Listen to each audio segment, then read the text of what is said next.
El sueño de Ned Stark sobre la Torre de la Alegría es sin lugar a dudas uno de los pasajes más estremecedores de toda la saga de Canción de Hielo y Fuego, no porque sea aterrador, sino por la inmensa calidad de la narrativa, así como las implicaciones detrás del mismo. Les advierto que la pregunta de ¿qué hacía la Guardia Real en la Torre de la Alegría? Parece sencilla, pero explicarla nos tomará muchísimo contexto y trabajo. Así que busquen sus snacks favoritos y siéntense cómodamente, porque hoy vamos a leer el pasaje completo de la Torre de la Alegría y lo analizaremos parte por parte para descifrar el mensaje o el doble sentido escondido detrás de algunas secciones. Y vamos a demostrar que ya en el primer libro, George R.R. Martin nos había dado la respuesta que todos llevamos años buscando. Si no han visto mi video sobre Rhaegar y Lyanna, quizás sea bueno que lo vean antes o luego de este video para mayor contexto. Y de igual manera, en la descripción tienen el link a mi playlist entera con todos mis videos sobre Game of Thrones. Sin más dilación, démosle play.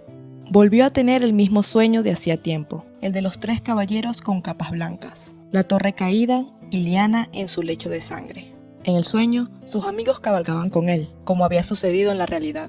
El orgulloso Martin Cassel, padre de Jory, el fiel Theo Wool, Ethan Glover, que había sido pupilo de Brandon, Sir Mark Riswell, de verbo amable y de corazón bondadoso, el lacustre Howland Reed, Lord Dustin, a lomos de su semental alazán. Ned había conocido sus rostros tan bien como el suyo propio, pero los años habían erosionado los recuerdos, incluso aquellos que había prometido no olvidar jamás.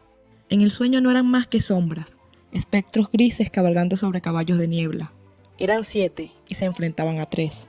En el sueño, tal como había sucedido en la realidad. En este punto me veo obligada a dar una pequeña advertencia. George R.R. Martin ya ha comentado muchas veces que los narradores no son del todo confiables. Por más que sean los recuerdos, y más los que tienen almacenados en la memoria tantos años, pueden no ser una fiel representación de la realidad. Así como Sansa recuerda un beso con el perro que nunca sucedió, y Dany recuerda un árbol de limón en Bravos, ciudad en la que varios personajes comentan que no crecen árboles, los recuerdos de Ned también pueden tener ciertos errores. Cabe recordar que muchos desestiman este sueño, por ejemplo, adjudicando que Ned estaba bajo los efectos de la leche de la amapola que le habían dado para poder dormir. Pero hay pistas que revelan que el evento en general que Ned soñó, incluyendo la ubicación, las personas involucradas, la esencia del diálogo y el resultado, debe haber sucedido mayormente como se nos narra. En primer lugar, pienso que tener este hermoso pasaje no tendría sentido si no fuera una pista, si no fuera importante. No habría sentido literario en su creación, ya que no determinaría ni llegaría a nada. Y en segundo lugar, aunque Ned tiene fiebre en este momento, también piensa que este es un sueño viejo, es decir, uno recurrente que ha tenido antes. Esto significa que lo ha tenido cuando disfrutaba de buena salud. No es algo que simplemente está experimentando como un hecho aislado mientras está bajo los efectos de la leche de la amapola y de la fiebre. Además, la especificación de repetir que algo pasaba en el sueño, como había pasado en la vida real, nos demuestra que ciertas partes del sueño son recuerdos, no alucinaciones, e incluso tal vez sean pistas de que esto no es un sueño nada más. Ciertas cosas pasaron en la vida real.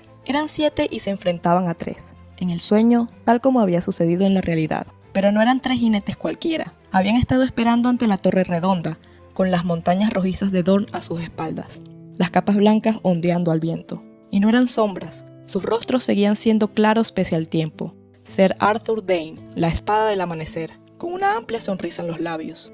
La empuñadura de su mandoble, Albor, le asomaba por encima del hombro derecho. Sir Oswell Went tenía una rodilla hincada en el suelo y afilaba su hoja con una piedra de amolar. En su yelmo blanco, el halcón que era el emblema de su casa desplegaba las alas negras. Entre ellos se encontraba el torvo Sir Gerald Hightower, el toro blanco, Lord Comandante de la Guardia Real. Aquí Ned se encuentra con 3 legendarios miembros de la Guardia Real. Arthur Dayne, considerado el mejor guerrero de la historia reciente en Game of Thrones e incluso tal vez de la historia, y hermano de Ashara Dayne, de quien Ned supuestamente se enamoró en el torneo de Harrenhal. Oswell Went, nuestro sospechoso número 1 de haber facilitado la comunicación entre Rhaegar y Lyanna en los meses antes de su fuga, ver el video de Rhaegar y Lyanna para más detalles, y hermano de Lord Went, el organizador del torneo de Harrenhal. Y por último, Gerald Hightower, el guardia real que fue enviado por Aerys Targaryen para dar con el paradero de Rhaegar en medio de la guerra. «Os busqué en el tridente», les dijo Ned. «No estábamos allí», replicó Sir Gerald. «De haber estado, el usurpador lloraría lágrimas de sangre», dijo Sir Oswell. Primeros datos. Pese a estar en Dorne, aislados de todo, saben de la muerte de Rhaegar y que Robert ha ascendido al trono, pero no lo reconocen como rey. Esta guardia real permanece leal a la dinastía Targaryen, o al menos así parece por ahora. Cuando cayó el desembarco del rey, Ser Jaime mató a vuestro rey con una espada dorada. ¿Dónde estabais entonces? Muy lejos, dijo Ser Geralt. De lo contrario, Aerys seguiría ocupando el trono de hierro, y nuestro falso hermano ardería en los 7 infiernos. La Guardia Real le está diciendo a Ned que ya sabían sobre la traición de Jaime. No creerían tan fácilmente que uno de sus hermanos traicionó su juramento y mató al rey. Obviamente han recibido actualizaciones sobre Rhaegar, Aerys y Aegon. De nuevo, están al día con los eventos. Pero hay 2 detalles importantes. Ellos habrían protegido el reinado de Aerys, siendo él el legítimo rey. Y el detalle extra de llamar a Jaime falso hermano denota que ellos mismos son fieles a sus votos, a sus juramentos hacia la familia real. Quien no lo sea, es un falso hermano para ellos. Este es un detalle muy importante porque la pregunta de todo el mundo es ¿por qué estaba la Guardia Real en la Torre de la Alegría? Algunas teorías apuntan a que habían abandonado sus votos y actuaban por su cuenta, pero de nuevo esto no parece ser así. Ellos dejan muy claro que siguen siendo la Guardia Real y que tenían otros asuntos de la Guardia Real lejos de la capital. Habrían impedido que Jaime matara a Aerys y si lo hubieran hecho, Aerys seguiría siendo el rey. Esto desmonta la idea de que los miembros de la Guardia Real en la Torre de la Alegría fueran renegados o que solo actuaran en nombre de Rhaegar. Están allí como Guardia Real, aunque aparentemente ya no tuvieran razones. Bajé a Bastión de Tormentas para levantar el asedio, les dijo Ned. Lord Tyrell y Lord Redwyne rindieron sus pendones y todos sus caballeros se arrodillaron para jurarnos lealtad. Estaba seguro que os encontraría entre ellos.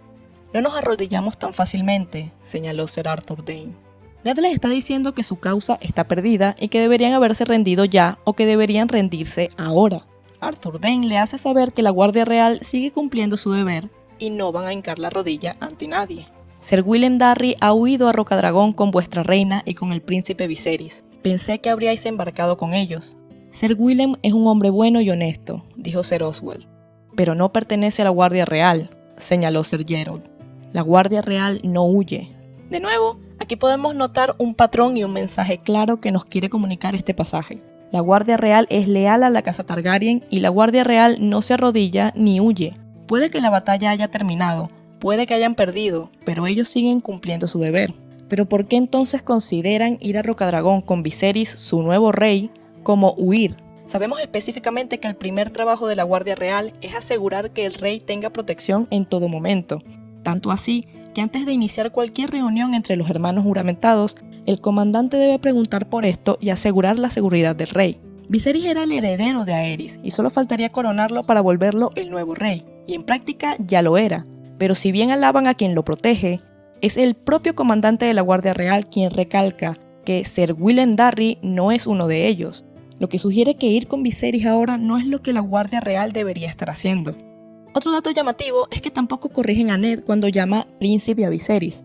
Con Aegon, Aerys y Rhaegar muertos, Viserys debería ser el rey ahora, pero no corrigen a Ned sobre esto, lo cual yo pensaría que harían, aunque fuera solo para enfatizar más que Robert no es más que un usurpador. Para unos hombres que nos recuerdan una y otra vez que no huyen de su deber y que son 100% leales a la dinastía Targaryen, es muy llamativo que abandonen al nuevo joven rey y más aún que lo abandonen para proteger a un amante sin pizca de sangre real. Pero es la próxima parte la que nos da la respuesta.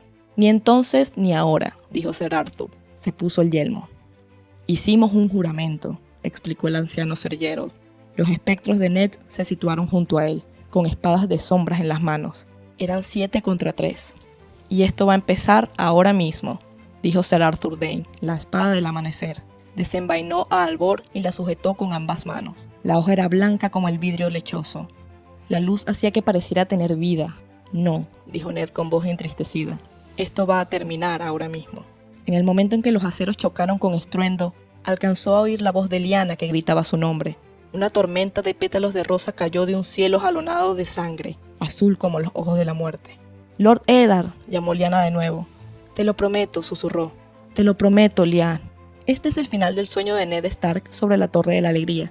Y tenemos muchísimas cosas que comentar. Las últimas palabras de Ser Geralt Hightower, hicimos un juramento, son críticas porque dan con la respuesta definitiva y revelan qué hacían ellos allí.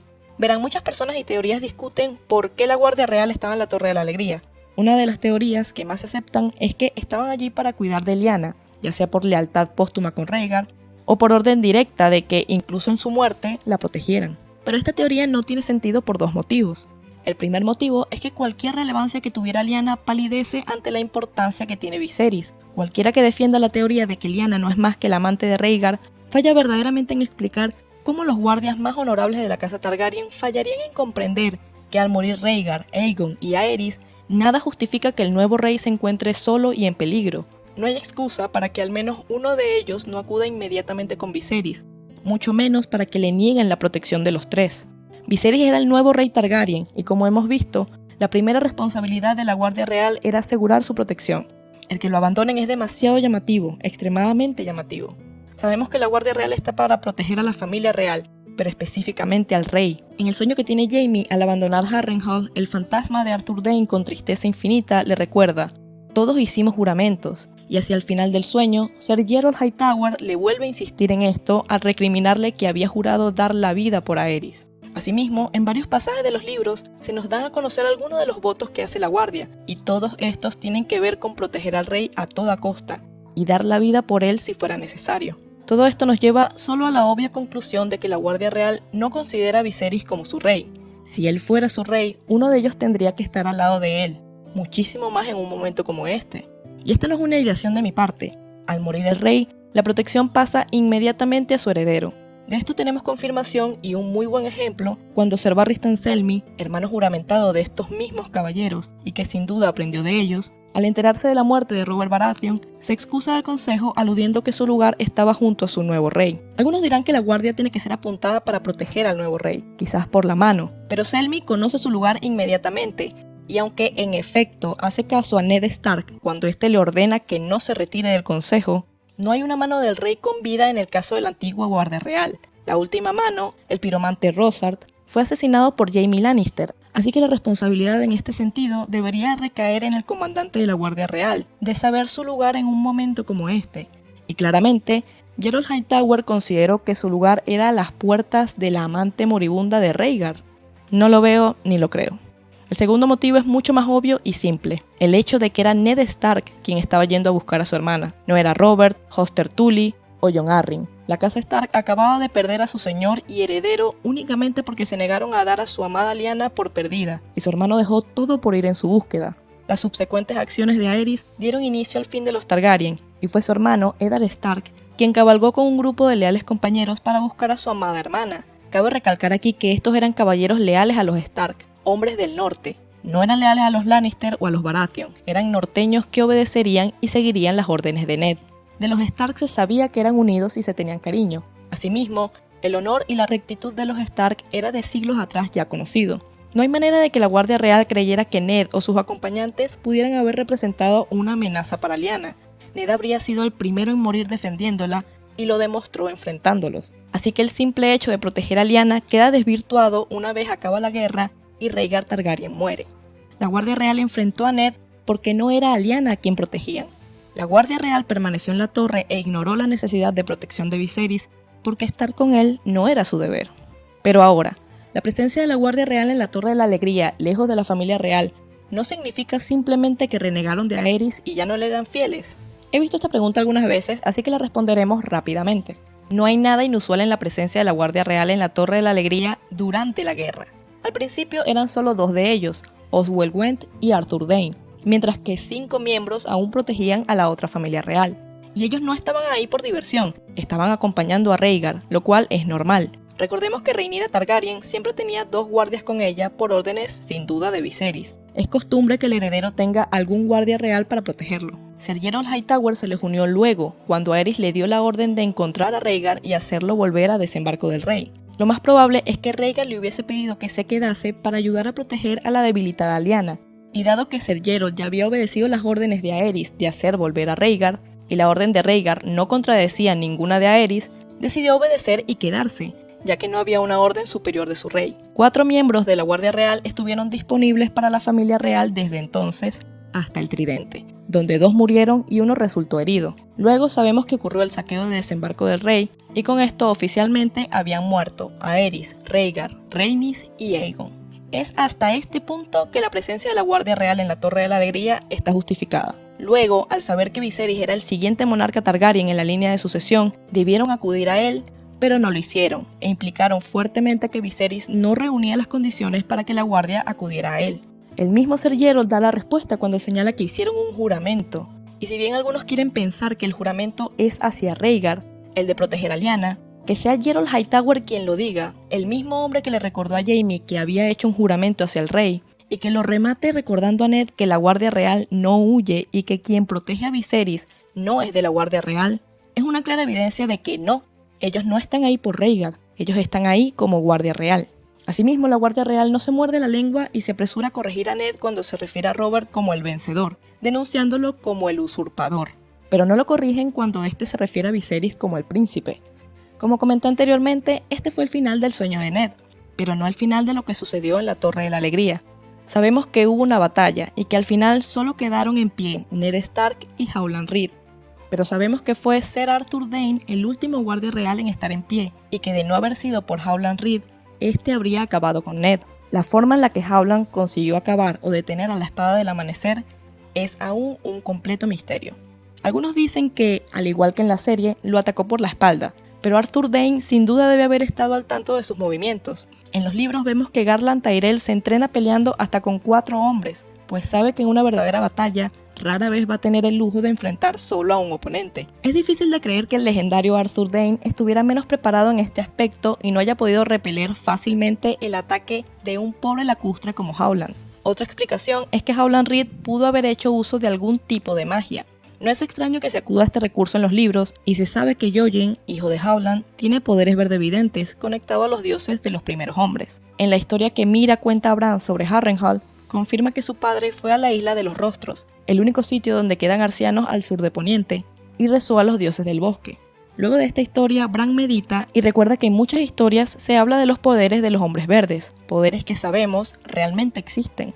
De igual manera, sea como haya sido, lo casi seguro es que Arthur Dayne, casi seguro porque hay teorías de que sigue con vida, murió aquel día gracias a alguna acción de Howland Reed. Es aquí cuando Ned sube a la torre y descubre a Lyanna en su lecho de sangre. Dato de vital importancia en esta parte. El término lecho de sangre no se utiliza más nunca en los libros ni en Fuego de Sangre, más que solo una vez más, cuando Daenerys habla de su propio alumbramiento que se acerca y Mirri Maz Duur le asegura que conoce todos los secretos del lecho ensangrentado. Es decir, lecho de sangre solo se utiliza en todos estos libros para hablar de partos. En cualquier otro caso, como la muerte, se utiliza lecho de muerte. De cualquier modo, cuando Ned llegó con ella, y aquí cito a Ned, «Prométemelo», le había suplicado Lyanna en una habitación que olía a sangre y a rosas. «Prométemelo, Ned». La fiebre le había arrebatado las fuerzas, y su voz era débil como un susurro.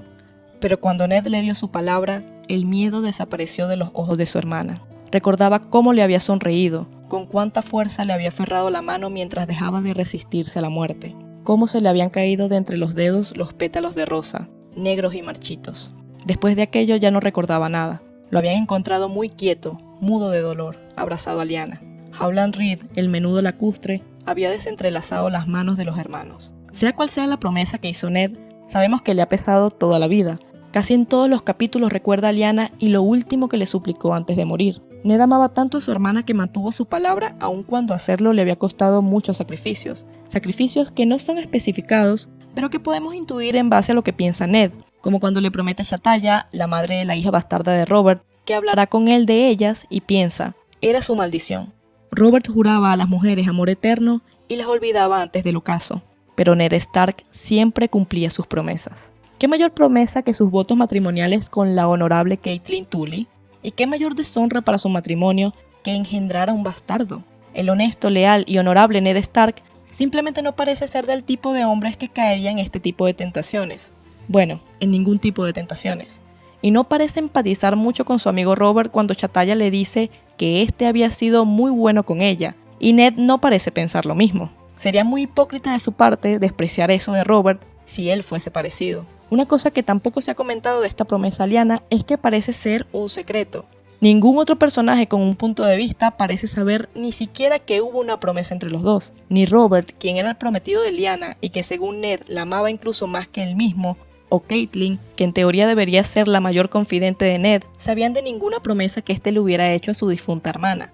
El que Robert no sepa, al menos como una manera en la que ambos pudieran haber honrado este juramento, y que Catelyn tampoco, Da mucho que pensar porque da a entender fuertemente que estas promesas eran un secreto, lo cual tiene sentido si recordamos el miedo que vio Ned en los ojos de Lyanna. Un miedo que no era por sí misma, porque cuando su hermano le hizo la promesa, ella se dejó llevar por la muerte. Era este miedo o preocupación lo que la mantenían aferrada a su vida, y una vez tuvo la calma de contar con las palabras de Ned, pudo finalmente descansar. Pero ¿a qué temía Lyanna y la Guardia Real? No sabemos porque Ned murió antes de que lo llegáramos a saber y Catelyn Stark no piensa en secretos con su esposo, salvo por una excepción, Jon Snow. Ned nunca le dijo quién era la madre de Jon y de hecho, la única vez en la que Catelyn se había animado a preguntarle había sido la única vez en la que Ned le había dado miedo. No vuelvas a preguntarme nunca acerca de Jon. Es sangre de mi sangre. No tienes por qué saber más. Noten lo curioso de que Ned le diga a Catelyn que Jon es sangre de su sangre, pero no le diga sencillamente que es su hijo. ¿Pero por qué hablo de Ned, Jon y la promesa Lyanna en un video sobre qué hacía la Guardia Real en la Torre de la Alegría?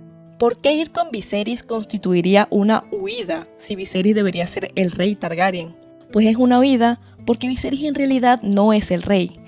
El rey Targaryen estaba allí, en la Torre de la Alegría. No estuvieron en el Tridente, en el saqueo o en Bastión de Tormentas, porque hasta ese momento habían estado cumpliendo con un deber muy importante de la Guardia Real, proteger a la embarazada Lyanna y después del Tridente y el saqueo, al recién nacido Jon. Todo lo que hemos visto lleva a la conclusión de que Lyanna no estaba sola, no era por ella que la Guardia estaba allí.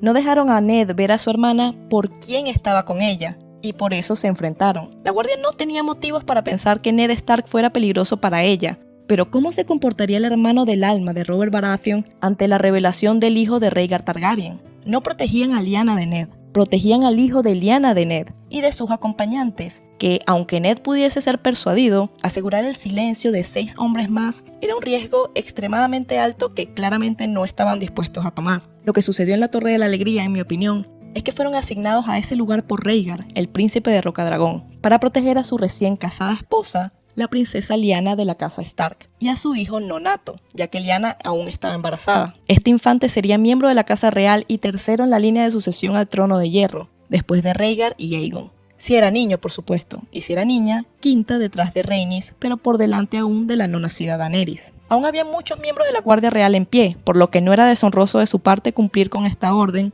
siendo que ambos eran parte de la familia real, y el rey estaba protegido. Pero Rhaegar murió en el Tridente. Aerys, Aegon y Rhaenys fueron asesinados por Jaime Lannister, Gregor Clegane y Amory Lorch durante el saqueo de Desembarco del Rey. Y mientras tanto, la reina Rhaella coronó a Viserys como el nuevo monarca Targaryen. Estos 3 caballeros deberían haber ido a Rocadragón para servir a su nuevo rey inmediatamente, pero se quedaron justo donde estaban.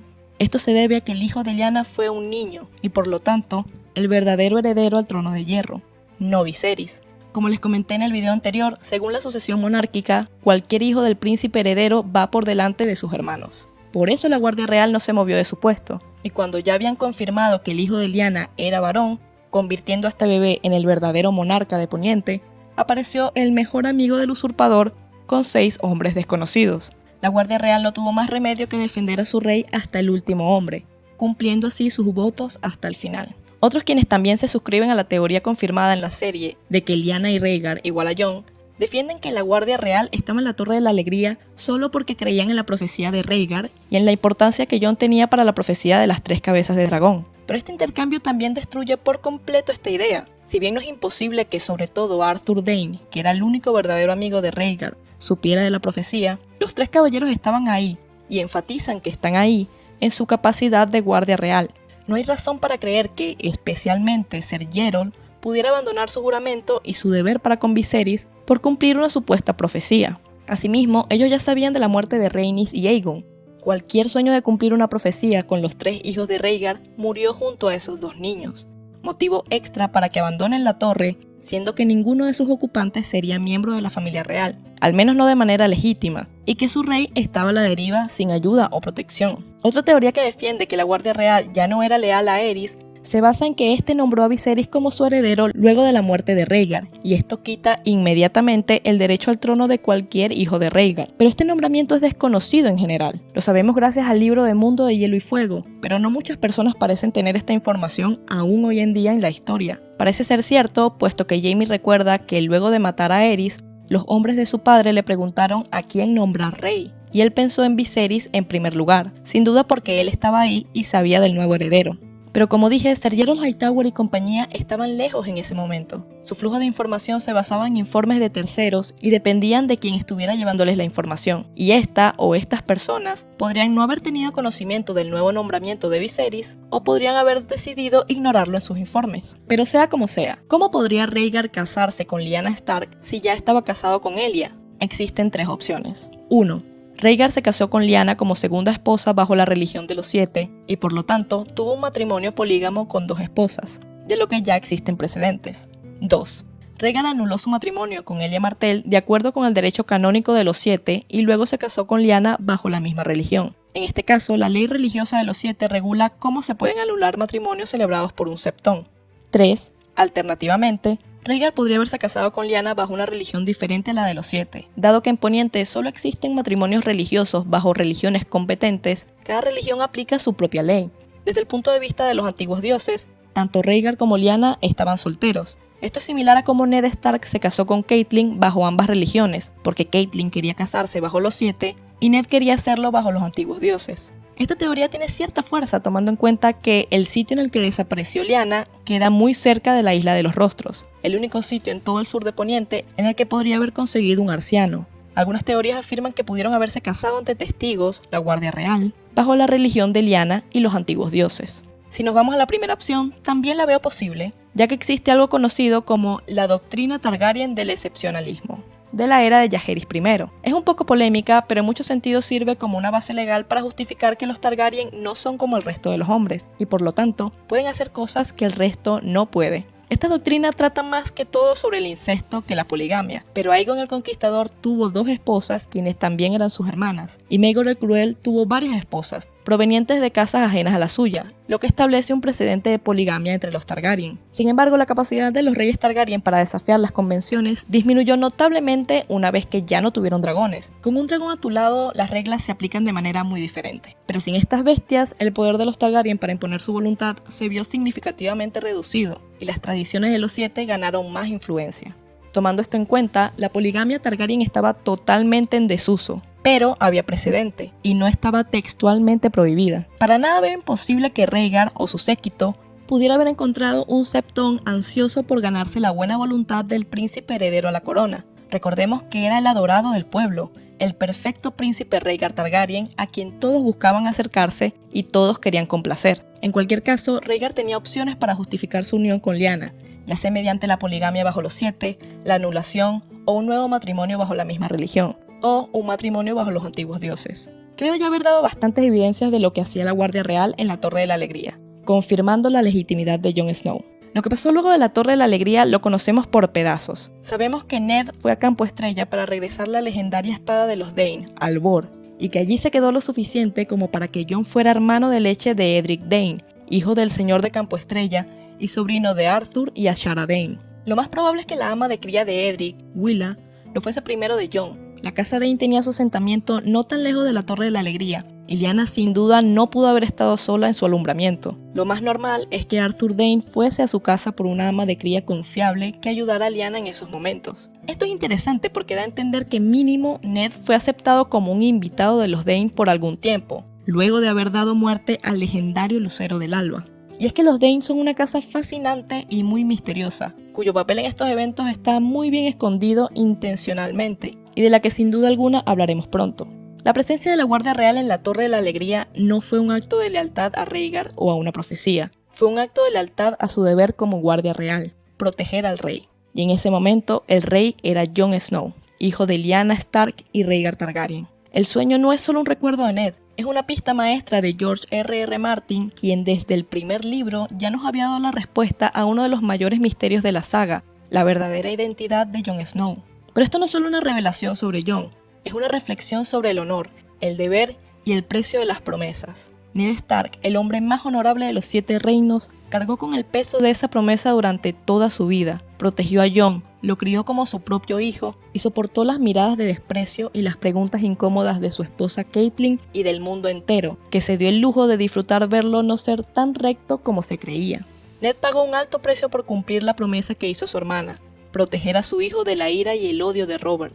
y al hacerlo nos enseñó que el verdadero honor no está en seguir las reglas al pie de la letra, sino en hacer lo correcto, incluso cuando esto significa sacrificar tu propia reputación y felicidad. Pero por supuesto, esto es tan solo una teoría. Hay muchas otras interpretaciones de lo que sucedió en la Torre de la Alegría. ¿Qué opinan ustedes? ¿Creen que Jon Snow es el legítimo heredero? ¿O tienen otra teoría sobre lo que realmente sucedió en esa Torre de la Alegría? Déjenme su opinión en los comentarios y no se vayan sin darme un like, que releer todo esto por las citas y para recordar fue un verdadero trabajo. Muchas gracias por acompañarme hasta aquí. No olviden ver mi playlist completa de Game of Thrones en la descripción y hasta la próxima.